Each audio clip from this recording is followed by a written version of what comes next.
There we go. And everyone will receive a recording after this as well, along with the deck. So as I said, my name's Alia, and I'm looking forward to hosting this conversation. To begin with, I'd love to introduce Selene, who is joining us from Mediaplus. Selene, I will leave the intro to you, please. Hey everyone, my name is Selene Sartorio and I'm the UK CEO for Mediaplus. Mediaplus are an independent global media agency, so nice to meet you all. Wonderful, thank you, Selene. And I pass the baton over to Paul. Paul, I will leave you to introduce yourself. Morning everyone, I'm Paul Allen. I'm founder of Red Dots Consulting, and I work with a number of agencies advising them on financial and commercial matters. Wonderful, thank you, Paul. And last but not least, my co-worker, Jess, if you'd like to introduce yourself too. Everyone, it's lovely to be here. I'm Jessica Anderson-Ramshall. I'm a HR director at JourneyHR. We work predominantly with small, medium-sized organisations, and it's great to be here today. Wonderful, thank you so much. So welcome everybody. Thank you so much for joining us today. And we're going to be talking today about really the economy, and we're going to be talking about leadership, navigating these uncertain times. Selene, if you wouldn't mind just skipping a couple of slides, that would be fantastic. There are all our mugshots, and here's today's agenda. So we've got a short amount of time, but we want to make this as action oriented and as practical for you all joining as possible. So why are we here? We're here because the economy is looking pretty sketchy. We're here because we want to talk about strategic focus for people who are joining as leaders in the business and people who are working in HR to make sure that we are future-proofing our business. So we're talking about the current economy, where we should be thinking about from a strategic focus perspective, and then looking at how you future-proof your business. How do you make your business resilient from a commercial perspective and getting that balance right for your people? We'll follow up with questions and answers at the end. We have 45 minutes with you today. Time is ticking. Let's keep going. So let us talk about where things currently look. So anybody who's joined the call today will hopefully, I'm hoping to see some heads nodding around the fact that times are quite tough right now. We're witnessing some real challenges in the industry, and us at JourneyHR are seeing lots of change management happening with businesses that we're working with, whether it's businesses coming to us seeking operational efficiencies or streamlining their businesses to look at how they restructure and resize to be fit for the future. So it's not really surprising that we see some of the stats on this screen, and we'll share the sources of where these stats have come from after the sessions, if anybody has any particular questions about it. But with all of this backdrop, financial well-being as well from an employee perspective is something that we are seeing a lot more people working within organisations needing support around. So without further ado, thinking about the current economy, if you wouldn't mind changing the screen, Selene, for the next slide, I would just love for us to be having a look at some of the data here. I mean, if we look at what's happening out there right now, whilst businesses are thriving, and some are thriving in this current climate, we are seeing forecasts of slow growth. So I guess if I could start the question with you, Selene, what kind of client challenges are you seeing at the moment in your sector? I think mirroring a lot of the stats that we see here, we work with a real range of brands across lots of different categories, and challenges that they experience can often be quite unique to the category that they're in. But one that's definitely an overarching theme is the requirement to do more with less and see how, how can we stretch our investments and still deliver higher targets, often with kind of more challenging year-on-year budgets. So the way that we try and navigate that with our brands is talking to them about, from a strategic perspective, how we can support them with really understanding the audience that they're trying to reach, ensuring that their media budget is being as effective as possible, supporting them with how they can really stand out in what is a very cluttered ad market. So it often comes down to kind of our ability to sort of navigate a brief in a really creative and interesting way to deliver cut through. But what I'm also seeing with a lot of our brands is that they're suffering from, like many businesses, sort of operational challenges with kind of might be a lack of resource in different areas and being asked to do huge amounts of work with much more streamlined teams. And the way that we've helped brands with that, sometimes we're seconding our people into a brand to support them for a short amount of time, or thinking about a way in which we can extend our scope to enable them to deliver more through our partnership versus perhaps some of the internal resources that they have available to them. And I think the third thing that we're seeing a lot is we're obviously going through quite a significant evolution from a sort of technology point of view. So lots of brands are coming to us and saying, well, how do I navigate artificial intelligence, and what does that mean for the structure that we have in place internally and the services that we're delivering?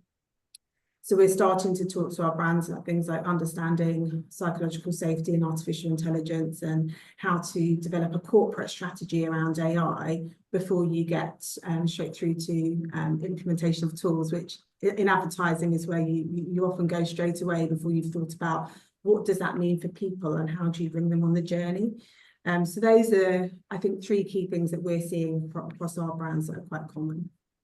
And that's incredible. So that real strength in partnering, that's real strength in terms of adding value and making those commercial connections to create more competitive advantage for your clients. That's fantastic, Selene. Thank you so much for sharing some really interesting ways to navigate the difficult times. Paul, I'm just wondering, when we're thinking about the current economy, especially thinking about small to medium-sized businesses, because I know that we have a few of those currently sitting with us on this call today.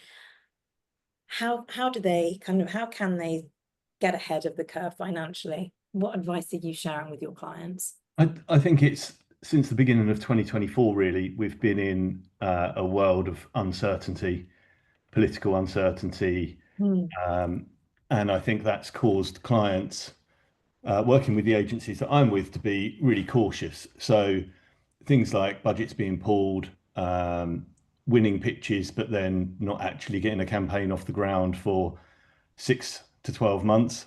Yeah. So I think the whole thing is that you have to kind of match that uncertainty just with a bit of caution. So the way that I would recommend getting around it is to rely on as much as possible flexible resource.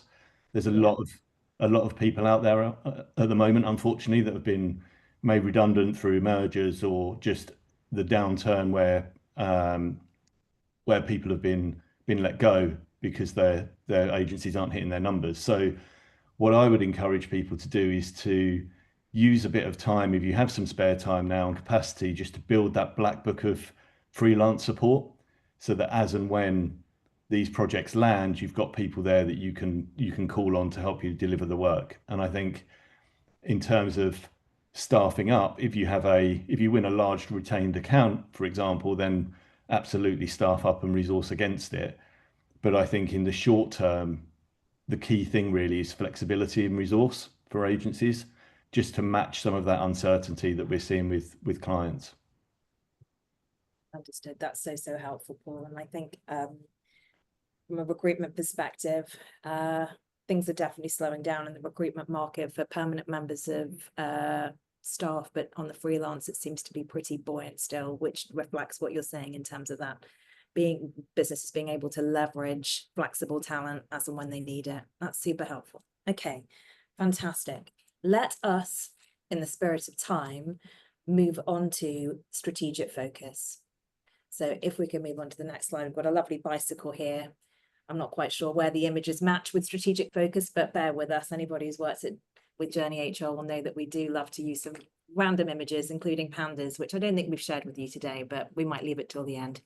Okay, so we've got some stats here on this slide. We've got strong HR practices at 2.5% more likely to be high performing during economic downturns. So we're talking about investing in HR. Now, obviously, we as an HR consultancy at JourneyHR are working with clients to really make sure that as a business going into change, they have strong people foundations. So let's talk about some of the stats here. And I guess if I could go back to you, Selene, are there any initiatives that you've implemented internally to support your people when it comes to finance? I'm just thinking now, if we flip to, we've talked a little bit about the commercials, we've talked about businesses and leading businesses through change. If we think about now our people and how we keep our people, what are your thoughts, Selene? What have you any ideas or tips that you could share with us? Honestly, I'm really lucky to work with sort of people and culture team that I have who are able to give us, I think, really excellent strategic advice in terms of how we support different groups of people within our business. You know, we have, I think, lots of different people to consider in different kind of categories. When I think about some of the things that we've done at the kind of company level, the thing that I'm always really focused on is transparency. So we, I think, are very positive about ensuring that we're always transparent with our teams about the commercial health of our business, what's happening in the broader market, and trying to put things into context. And I think context for people is really important, just understanding what's happening in the world around them. So that's one thing we try to do at the kind of whole agency level. But then we think about, well, what are the different needs of different groups within our business? And some of the support structures that we've put in place include, for example, for parents, let's look at parents and say, what are the challenges that they have is often the cost of childcare.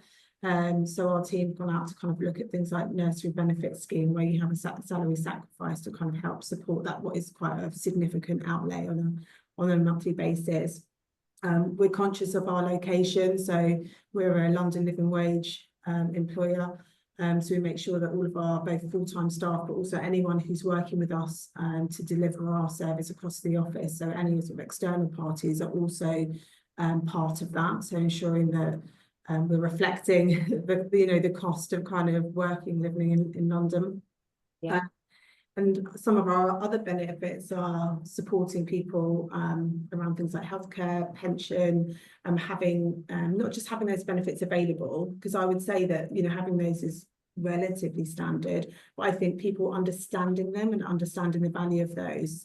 And we run fairly regular workshops with people to say, look, just a reminder, here are all the things that are available to you through working with us. These are the benefits of having them, and then you can kind of choose to opt in or not. But I really love the fact that our team spend a lot of time making sure that the communication is very clear and that there's a very clear understanding right down to the very junior members of our teams. And I think that's an important piece. We also work quite on our EAP program, so Employee Assistance Program, looking at how we extend things like benefits of, you know, counselling or other kind of broader sort of mental health benefits. Because sometimes those are the things that people in their own sort of personal expenditure, they're the first things to kind of be cut in times when things are harder financially for people. So making sure that we can still extend those benefits to people through their work with us. I think some of the different strategies that we employ internally, and right through to things like how do we support people in kind of even in their journey to work. So having the ability to have like travel card loans and things like that, so that at every part of your journey with us, whether you've just started your employment with us or you've been with us a long time, I'd like to think we're supporting people through different life stages, making sure that we've got policies and processes that enable people at their different life stages. That's so helpful, Selene, and I love taking people on a journey. It resonates very, very well for me as an owner of a business called JourneyHR. But yeah, in terms of the transparency of comms as well, I think that is so critical. And I think having worked with so many founders and leaders, getting that balance right of how often you share communication around finances, how often you share communication around new business wins or client losses is so critical to help your team really understand the commercials of a business, particularly, and I know media agencies are slightly different to creative agencies, but I often find creative agencies maybe tend to shy away from having the bolder, deeper commercial conversations, just because creativity is possibly more of a passion point than the actual day-to-day running of a business. And I don't know, and I'm throwing a curveball here at my host, because I have definitely not prepared them for this question, but what do you think about that? I think media agencies tend to have more of a commercial focus, and I'm being very broad brush on that statement, being a bit spicy.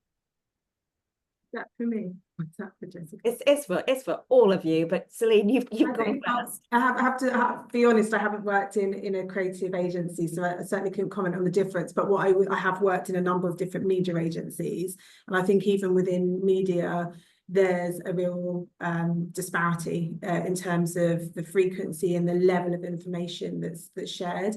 I think being an independent agency, one of our kind of sort of ethos is always acting with integrity and transparency, and I think we go over and above to kind of share as much detail as we possibly can, and that's not always consistent with what you see in media agencies. So I can certainly speak to that, but I can speak to my colleagues on the creative side. Got it. That's super helpful. Cool. I think for me, financial transparency is key, because if you're, as an agency, you're going through a bit of a tough time, people will, even perhaps if the work isn't there. So the critical thing to running a profitable agency is managing that relationship between resource and revenue. And generally speaking, your revenue should be at a level of somewhere between 2 and 3 times your total wage bill for all your employees. And what we're seeing at the moment is when you have those dips in revenue and perhaps it goes below that sort of two times base number, people still fill their time, so they're still feeling busy. And then you win a new piece of work, you win a new project, you win a new campaign, and instantly the mindset from the staff goes, oh, that's great, we've won some new business, we've heard about the new business win, that means there'll be more bodies coming in because we've got more work coming in, when in actual fact it's just getting the agency back to operating at the level that it should be. So I think acknowledging with the teams that revenues are down and that they expect people to have a bit of spare capacity, and that's okay, but then let's channel that capacity into something a bit more productive, like helping out with sales and marketing, or a new business push, or some kind of initiative to help the agency get through it, rather than making people feel like they've got to spend their time over surfacing the client accounts that they've got, and then when they win that new work, there's going to be extra people coming in. So I think just transparency about the reality of where you are is important, just so that people know what's going on in the agency, and when you do win a new account, how things might change. So helpful, Paul. Thank you. I'd like to bring Jess into the conversation at this point, because as HR teams, sometimes there's a little bit of push and pull working with finance, HR wanting resource, finance needing to make the budgets work and meet. So Jess, from your experience, how can HR teams work effectively with finance and business leaders right now to support them in terms of their journey and their directions? Great question, Alia. For me, it's so important that HR, finance and business leaders do come together to collaborate and ensure that everyone's aligned and on the same page. And for me, it's all about aligning your workforce planning with your financial forecasts. And sometimes that's where you get a bit of a disconnect between finance and HR. So collaborating closely to ensure things like your hiring decisions, any restructuring conversations, any cost-cutting decisions align with the budget and the longer-term business priorities is really important. I would also suggest that investing in retaining and upskilling your top talent is really important at this time, especially in a kind of competitive marketplace. Investing in your manager training is also really important. Your managers are your first line when it comes to dealing with performance, helping retain that top talent, which obviously helps in financial downturns because recruitment is extremely costly. I have found a bit of a disconnect between finance and HR, where HR want to invest in talent and they understand the value of investing in managers and talent and retaining the talent.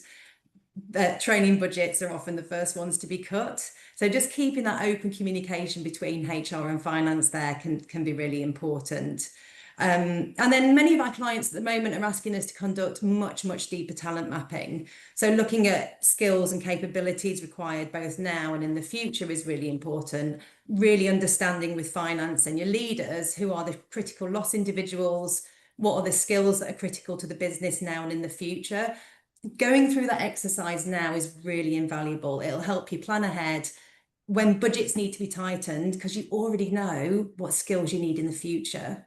And then finally, all of you prioritizing that data-driven decision making. So really sharing and using those HR metrics, those finance metrics to inform smarter decision making. So for example, if you need to save costs, really interrogating things like your team's utilization, your resourcing, as Paul just said, so you can identify those natural gaps where efficiencies can be made, can go a long way ahead of making drastic decisions on restructuring. That's so helpful, Jess. Super, super helpful and super practical.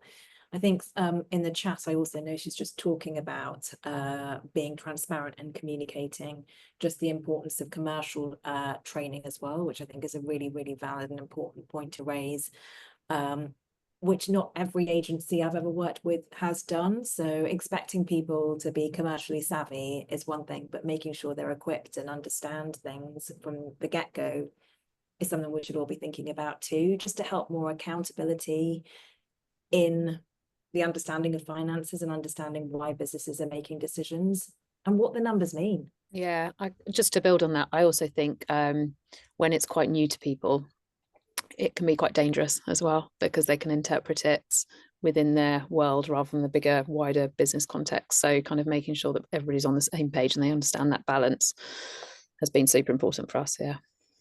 That's fantastic. Thank you, Amy. Wonderful. Let us keep going. So we've talked about strategic focus. Let's now have a think about the next chapter in this webinar, which we are going to be talking about future proofing. So looking to the future, and we don't know what that future is going to look like because it is pretty uncertain. Looking at how we can secure economic safety within our organizations, secure our talent, and obviously retain our clients are bold ambitions that we're all kind of leaning into as we weather this storm together. Thinking about the stats that I'm just sharing with you, if we look at the 78% of CEOs saying securing and developing the right talent is critical to the future of economic resilience. If we look at a stat of 94% of employees would stay longer in organizations where they feel like they're learning and developing. We've got a really delicate balance of the commercials and making sure that we are people first as well.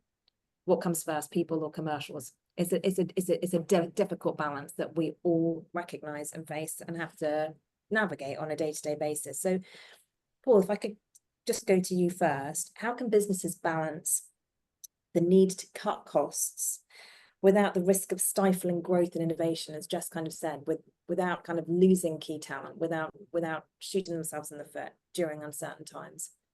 Yeah, so there's a couple of things. I think the first point I would go to is more of a hygiene factor. So often the trigger to think about cutting costs is obviously making sustained losses, but it's primarily driven by cash flow. So I think the first thing that everyone should be thinking about is how can you ensure that you are managing your cash flow so that you can have a dip for a quarter and fight your way through it. So it's really about putting in practices in place to make sure you're negotiating the most favorable credit terms with clients that you can get, that you're matching those at least with your suppliers, so you're not paying the suppliers out before you get the cash in from clients, and just being all over it. I've seen recently a few instances where large, well-known companies, two of them PLCs, so you wouldn't think they were at risk, have defaulted on payments, and to quite a substantial level. And just having those hygiene factors in there to go, someone hasn't paid us on time, even though they're a big company, we can't just assume that money will come through, and proactively chasing it. That's the first thing in terms of future proofing, because I think then if you've got that cash in the bank, it allows you more choices to trade through. Mm-hmm. And then I think in terms of, and it kind of links back to, I think what Jess was saying just now, making sure you look after your superstars is really important, because they'll be the first ones to go, because someone will move on and they'll say, oh, I was working with this guy over in this agency and they were amazing. And they often get neglected because people focus their time on, the screaming baby who's demanding more all the time, and actually forget about the person that's doing really well over in the corner, is just keeping their head down. Yeah. And linked to that is financial rewards that are maybe not linked to immediate financial impact on the P&L. So having a think about, you know, longer bonus mechanisms linked to company performance. So what does success look like for the agency this year, and how can we link that to an incentive scheme that's going to have people sticking around? And then even longer term than that, if you are an independent agency and you haven't got things like equity incentive schemes or EMI schemes, they could be quite a good low cost immediate impact solution to try and retain and motivate some of those people going forward, with the promise of kind of, if the agency is successful in the future and we have some kind of event, then you can benefit financially from that. And that's a kind of a real hook, I think, to tie people in without costing you much in the short term. And Paul, roughly for, I don't know, an agency of, I don't know, between 20 and 30 employees, how long does it take to kind of build that EMI scheme? Just going straight into the detail here in terms of timings. Not long. I mean, to implement, the longest piece of it is the waiting time from HMRC to approve evaluation. The actual paperwork and the rollout of it, and again, the rollout of it is essential in terms of the communication and what it means, because if people get a bit of paper saying I'm going to be a shareholder at some point in the future, but they don't really understand what that means or what the triggers of that for happening, then it doesn't change the behavior and it doesn't change the motivation for them. So I think, you know, an EMI scheme from start to finish, you could roll out in 2 to 3 months. That's incredible. But as you said, it's the communication. It's people really understand what it means and the value it brings to them. Yeah, exactly. Super interesting. And Selene, if I could turn the question to you, how do you prioritize between investing in growth and conserving cash when things are so unpredictable right now? I think it's always a balance between the two. But we take quite a scenario-based planning approach, so we'll look at different opportunities and understand whether that investment is driving value to our proposition, value to our clients and people, and assess them individually. But it's genuinely a tough balance between all of them. But when I think about things that are pertinent to us at the moment and kind of how do we kind of prioritize and focus our investments, I think a really good example is on the evolution of AI. As all agencies, you have to lean in and look at kind of how you can revolutionize your business in order to take advantage of AI, but also to support your people. So in that, guys, what we've done is taken the vow to say, we didn't necessarily budget for this amount of investment, but we must invest in training our staff. We must invest in testing different tools and having a kind of really clear strategy. But we also know that will future-proof our business, both in terms of our operating model, but also in terms of the way that we can guide and advise our clients. So it's an investment for future-proofing the business that we know is essential. So that's the way that we look at different types of investment. And I think going back to some of Paul's points where he's really clearly articulated, I think, some of the financial considerations of investment, but from a talent point of view, I think we're living in an age of sort of anticipatory anxiety and sort of trying to understand what people are really thinking and feeling is important. And one of the benefits I think independent agencies can bring to their talent is autonomy. I think the opportunity to give people autonomy, the opportunity to give them the advantages of significant training is some of the things that we like to bring to people. So as well as things like the AI that we'll do at a macro level, we also kind of talk to individuals about what are the things that you would really love to bring into your career? How can we help you with those? And they're not necessarily directly relevant to their day job, but it could be in different types of personal skills that they want to develop and so on. So we carve out additional budget for that to enable people to start to develop their skills long term. That really helps us with retention and focusing on our key talent. And that's the sort of investments that we'll make in order to secure our talent long term, but that doesn't necessarily pay off in the short term in our business, but is right for them and is right for us. So those are the ways that we view some of those investments. I love that. And that's a really holistic approach in terms of considering people's external life outside of work as well as internal, and how those skills can flourish in maybe both or one or the other independently. That's super interesting, Selene. Thank you for sharing. Just from an HR perspective, for those companies that perhaps don't have an internal HR person, how can they ensure that they're setting people up for success? Because it is we keep talking about this balancing act. Retaining your best talent, being ready for the future are two critical questions that are on top of every single business leader's mind at the moment. So any thoughts? Yeah, I mean, gosh, talent retention is tough right now, you know. I'd say firstly, I mean, we talked about it a little minute ago, but communication is key during tough times.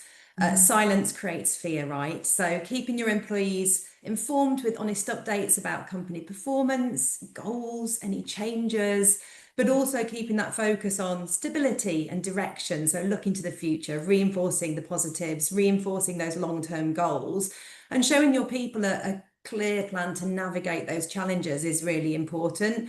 Making space for questions and feedback, taking your people on the journey with you. That transparency and that level of transparency builds trust, which is critical for retention. I'd say next would be to invest in your great people managers. So equipping your leaders with basic skills in managing people, things like your active listening, coaching, giving feedback. A good manager can really make or break someone's experience at work, and that will help retain that top talent and help cut those recruitment costs that are, as we all know, really expensive. Next would be to reinforce that the culture and your values of the organisation. If you don't have a formal HR function, your values should guide your behaviours, your decision making. You should recognise and reward actions that reflect your culture and your people. That kind of consistency creates stability, it creates that sense of belonging for your people, gets people on the journey with you.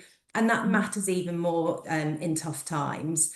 And then just finally, reach out to external support partners. You don't have to be on your own. So reaching out to people like Paul here, who's, you know, a business coach who can help you navigate those tough financial decisions, or JourneyHR, who can challenge and support and have the legal knowledge.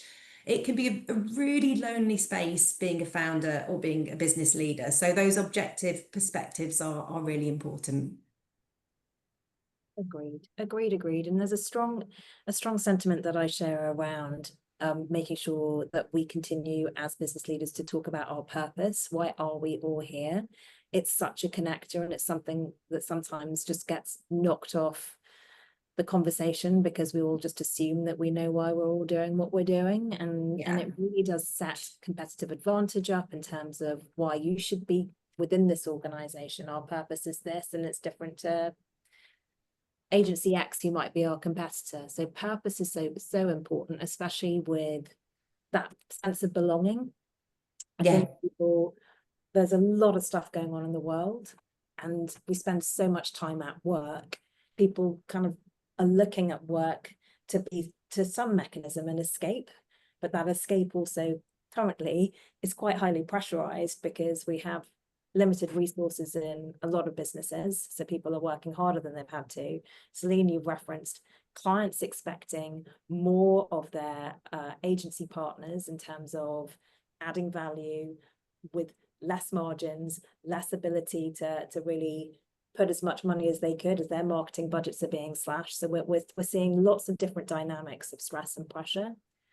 And for us as leaders in organizations, really recognizing that the conditions that our people are under, because we are ultimately, everybody that's on this call, we all work with people, we are a people-focused business. Without people, we would be very little. Obviously, AI has a huge role to play in our efficiencies and our creativity and our innovation, but people is so important. I think that sense of belonging is something that I would love, just from a practical perspective, anybody who's joined this call today, to think about purpose. Why are we all here? What are we doing this? Because it is a huge motivator, and it also connects a level of accountability. If we can connect it back to commercials, purpose doesn't have to have a strapline with a number against it. It can be a sense of, this is what we're trying to achieve. It can be a feeling. Having financials is always great from being having a smart objective with something specific in there, but I think there's more to it than just a financial, let's hit this target. Anyway, I think in our sort of all hands meeting that we have, we try to we'll always be articulating where we are commercially, but we're also talking about our sort of people and culture goals, what we're doing around sustainability, what we're doing around well-being, D&I, and we run sort of sub-teams within all of those areas that people have got the opportunity to get involved as much as they can do in those areas. And I think for us, that's really helped us to everyone to feel part of the culture that we're delivering, and to feel like as an individual you're making a difference in an area that you're really passionate about, whether that's in ideas and approaches to how we should be delivering well-being, or that's in you've got a wonderful idea about how we should be a more sustainable business. And that I really love about our approach here in the UK, that we've been able to enable that. I feel like everyone loves that about our culture, because they can really contribute individually, which I think really helps with our sort of retention and how people feel about working here. Absolutely. That connection is so, so important. Thank you so much, Selene, for bringing that to life as well, in terms of all the brilliant work that you and the team are doing at Mediaplus. I'm just looking at the time. The time is 10:40, people. I don't know where the time has gone this morning, but I'm hoping that the conversations and our brilliant panelists and expertise that has been shared has been useful. In the 4 minutes, my God, 1 minute's already gone with me just saying that. In the 4 minutes that we have left, I would love to open up the floor for any questions. We have some brilliant experts on this panel. It'd be wonderful if anybody does have any questions or anything that they would like a bit more advice around, to maybe come off mute if you feel comfortable, or pop something in a chat. We're really happy to give the last couple of minutes some time if we have any. Question for Paul, if that's okay. Yes. Paul, talking about flexible resource and the fact that right now people aren't recruiting new talent, but having flexible resource in place is a good idea.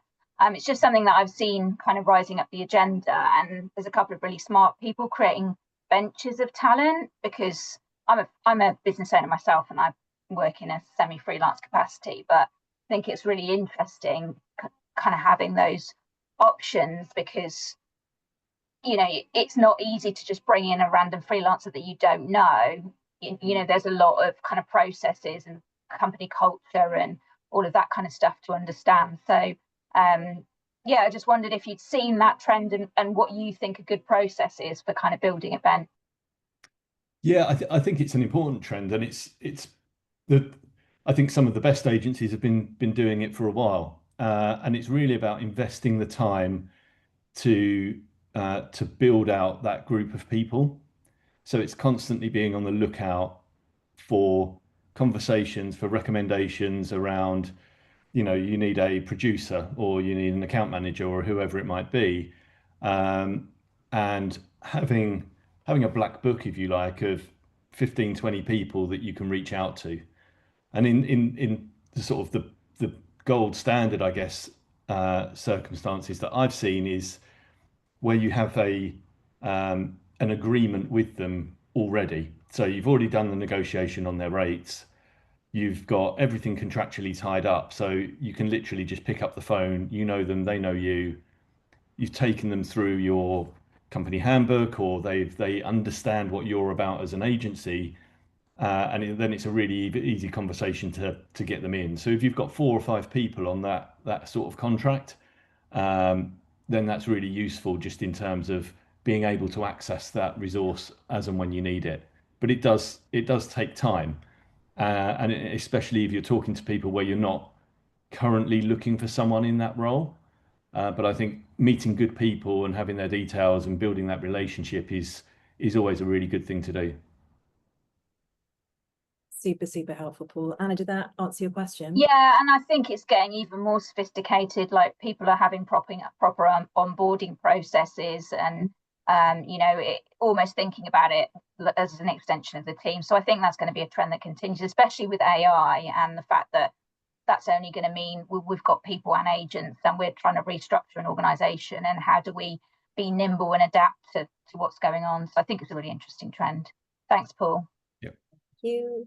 Grace, you've raised your hand. Love to hear from you too, please.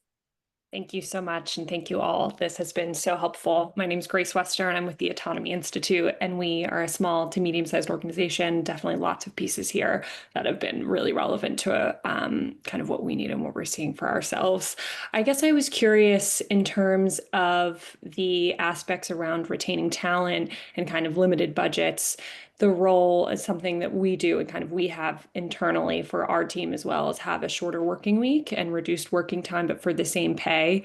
And I was curious, basically, from the panel of experts, whether you see kind of in more challenging financial times, if that's an opportunity for staff to retain kind of that, or if that's seen as maybe a bit more precarious. Would just love kind of thoughts on that. It's a tough one, isn't it?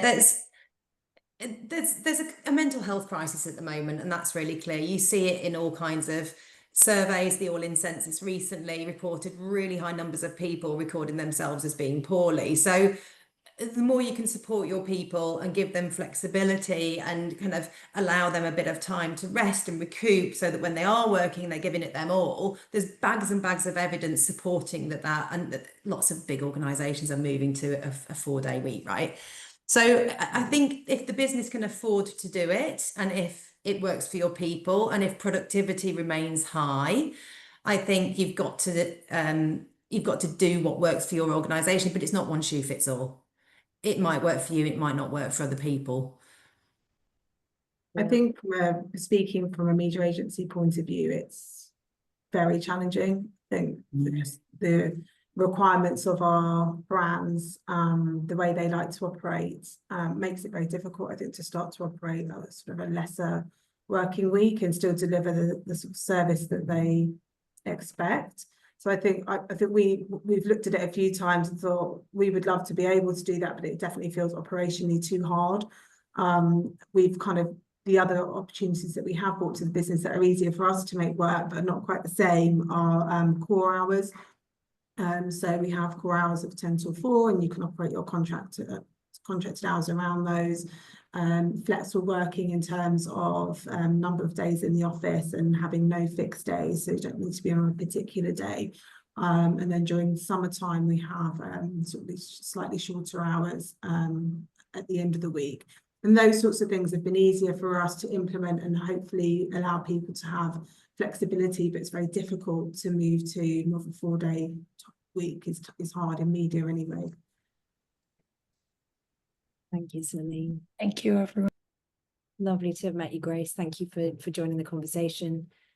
Okay, well, it is 10:47. I think we are going to wrap up. If anybody does have any burning questions, we're going to share the deck. If anybody would like to get in touch with any questions as well, we are always more than happy to respond with another call or an email. But a million thank yous for our incredible panel for joining us this morning. Thank you. Big thank you to Selene. A big thank you to Paul. Thank you to Jess as well. Many thanks for everybody making the time to listen and tune in. We'll be doing more of these sessions in the future, so we'll keep you posted on that. But thank you again, and wishing everybody a happy Thursday. Take good care, everybody. Thanks, everyone. Bye. Bye-bye.